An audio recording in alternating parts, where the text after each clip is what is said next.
আপনাদের সবাইকে স্বাগত জানাই আমার আজকের এই আলোচনা শুনবার জন্য। আজকে আমি এমন একটা জটিল এবং বহুমাত্রিক ভূ রাজনৈতিক বাস্তবতা নিয়ে কথা বলবো, যার প্রভাব পড়ছে দক্ষিণ এশিয়া থেকে শুরু করে বৈশ্বিক শক্তির ভারসাম্যে। আমার এই আলোচনার মূল ফোকাস হচ্ছে ভারত চীন সম্পর্কের সাম্প্রতিক যে উষ্ণতা, চীনে বাংলাদেশের প্রধান উপদেষ্টার সফর এবং এর প্রভাব ভারত বাংলাদেশ সম্পর্কের উপর। আপনারা জানেন যে বাংলাদেশের প্রধান উপদেষ্টা 26শে মার্চ চীন সফরে গেছেন। এই দিকটি নিয়ে আমি একটু আলোচনা করবার আগে যেটা বলতে চাই সেটা হচ্ছে যে সম্প্রতি ভারতীয় প্রধানমন্ত্রী নরেন্দ্র মোদী চীনের সঙ্গে সম্পর্ক স্বাভাবিক করবার বার্তা দিয়েছেন।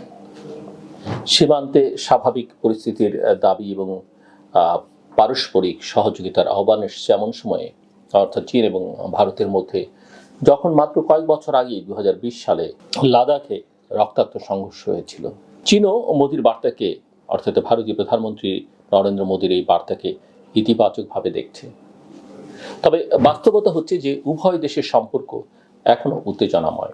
50,000 বর্গমাইল বিতর্কিত সীমান্ত, বাণিজ্য ঘাটতি, তাইওয়ান এবং দালাই লামা ইস্যু, কোয়াড বা ব্রিক্সের ভিন্ন অবস্থান, সব মিলিয়ে এটি একটি জটিল সম্পর্ক। কিন্তু দ্বিপাক্ষিক যোগাযোগ অব্যাহত রয়েছে এবং উভয় পক্ষই উচ্চ পর্যায়ের আলোচনার মধ্যে অংশ রয়েছে। চীন এবং ভারত, তাদের মধ্যে বাণিজ্য আছে, ভূ রাজনীতির ইস্যু আছে। চীন এখনো ভারতের শীর্ষ বাণিজ্যিক অংশীদার। দ্বিপাক্ষিক বাণিজ্য $130 বিলিয়ন ছাড়িয়ে গেছে। যদিও ভারতের চীনের রপ্তানি অনেক বেশি, তবে ভারত এখন নবায়নযোগ্য জ্বালানি, চিপ প্রযুক্তি উৎপাদন এবং সামরিক খাতে স্বনির্ভরতার দিকে এগোচ্ছে। একই সঙ্গে দক্ষিণ পূর্ব এশিয়ার দেশগুলোতে ভারতের প্রতিরক্ষা ও প্রযুক্তি সহযোগিতা বাড়ছে, যেটা চীনের জন্য নিঃসন্দেহে একটা বড় উদ্বেগের বিষয়। আবার বাংলাদেশকে ঘিরেও কিন্তু আমরা এই দুটো দেশের মধ্যে এক ধরনের প্রতিযোগিতা দেখতে পাই। ভারত এবং চীনের সম্পর্কের কেন্দ্রে এখন বাংলাদেশ। দক্ষিণ এশিয়ায় ভারতের ঐতিহ্যগত প্রভাবের পরিপ্রেক্ষিতে চীন সেখানে প্রবেশের কৌশল নিয়েছে অবকাঠামো, ঋণ এবং বাণিজ্যের মাধ্যমে। আওয়ামী লীগ সরকারের, অর্থাৎ শেখ হাসিনা সরকারের আমলে চীনের সঙ্গে ঘনিষ্ঠতা বেড়েছে, বিশেষ করে পদ্মা সেতু, পায়রা বন্দর এবং তিস্তা প্রকল্প নিয়ে। কিন্তু 2024 সালের ছাত্র জনতার অভ্যুত্থানের পর বাংলাদেশের রাজনৈতিক বাস্তবতা বদলে যায় সম্পূর্ণরূপে। ভারত তখন অন্তর্বর্তী সরকারকে স্বীকৃতি দিতে দেরি করে, আবার চীন ছিল অপেক্ষাকৃত বন্ধুত্বপূর্ণ। এই অবস্থান পরিবর্তনের বার্তা হিসেবে অন্তর্বর্তীকালীন সরকার প্রধান অধ্যাপক মোহাম্মদ ইউনূসের চীন সফর অত্যন্ত গুরুত্বপূর্ণ। আমি আগেই বলছিলাম যে ডক্টর ইউনূস চীন সফরে রয়েছেন। এখন এর অর্থনীতি এবং কূটনীতির সমীকরণটা কি? 26 মার্চ স্বাধীনতা দিবসে চীন সফরে যান বাংলাদেশের প্রধান উপদেষ্টা ডক্টর মোহাম্মদ ইউনূস। সফরে তারা চীনা প্রেসিডেন্ট শি জিনপিং এর সঙ্গে বৈঠক এবং ফোরামের উচ্চ পর্যায়ে অংশগ্রহণ অত্যন্ত গুরুত্বপূর্ণ এবং বলা যেতে পারে একেবারেই মূল ফোকাসের জায়গা। এই সফরের প্রেক্ষাপটে রয়েছে বাংলাদেশে বিনিয়োগ আকৃষ্ট করা, বিশেষ অর্থনৈতিক অঞ্চল, নবায়নযোগ্য জ্বালানি, রোহিঙ্গা প্রত্যাবাসন এবং তিস্তা নদী ব্যবস্থাপনার মতো ইস্যু। একই সঙ্গে সামরিক সহযোগিতার প্রসঙ্গ আলোচনা এসছে। আমরা জানি অনেকদিন ধরে এইসব বিষয় নিয়ে কথাবার্তা হচ্ছে। সো এই বিষয়টিকে ভারতের প্রতিক্রিয়া, ওদিকে বিমস্টেক সম্মেলন আছে, সেগুলো বিবেচনার দাবি রাখে। চীন সফরের আগে ভারত সফরের জন্য অনুরোধ জানিয়েছিল বাংলাদেশ, কিন্তু নয়াদিল্লি খুব একটা ইতিবাচক সাড়া তাতে দেয়নি। যদিও এপ্রিলের শুরুতে বিমস্টেক সম্মেলনে প্রফেসর মোহাম্মদ ইউনূস এবং নরেন্দ্র মোদীর বৈঠকের সম্ভাবনা নিয়ে জল্পনা রয়েছে। যদি এই বৈঠকটি হয় তাহলে তা হতে পারে ভারত বাংলাদেশ সম্পর্কে স্থবিরতা কাটানোর একটা প্রথম ধাপ।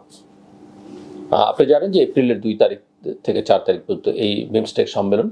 ভারতের পররাষ্ট্র সচিব ডক্টর এস জয়শঙ্কর নিজেও বলেছেন বাংলাদেশের অনুরোধ বিবেচনাধীন। এর মানে দিল্লির সফর বাতিল করলেও তারা এখনো পরিস্থিতি বিশ্লেষণ করছে। তবে ডিপ্লোম্যাটিক ল্যাঙ্গুয়েজও আবার বুঝতে হবে। সবসময় ডিপ্লোম্যাটরা যা বলেন সেটাই গ্রহণযোগ্য না। এই জায়গাটিতে আরেকটি অত্যন্ত বিষয় গুরুত্বপূর্ণ যে যুক্তরাষ্ট্র, ট্রাম্প প্রশাসন এবং এর আঞ্চলিক প্রভাব। যুক্তরাষ্ট্রের সঙ্গে বাংলাদেশের অন্তর্বর্তী সরকারের সম্পর্ক এখনো অনিশ্চিত।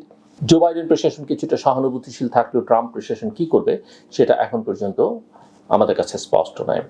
একদিকে ট্রাম্প চীনের সঙ্গে সম্পর্কের অবনতি ঘটাতে পারেন, আবার বাণিজ্যিক চুক্তির কারণে তিনি নতুন চুক্তিও করতে পারেন। তার কাছে বাণিজ্যটা অনেক গুরুত্বপূর্ণ এবং এই জায়গায় ভারত যদি দেখে যে ওয়াশিংটন চীনের বিরুদ্ধে যথেষ্ট শক্ত একটা অবস্থানে নেই, তাহলে দিল্লি নিজেই চীনের সঙ্গে সম্পর্ক উষ্ণ করতে চাইবে। এই প্রসঙ্গেই নরেন্দ্র মোদীর সাম্প্রতিক ইতিবাচক বার্তার অত্যন্ত গুরুত্বপূর্ণ বলে আমার কাছে ব্যক্তিগতভাবে মনে হয়।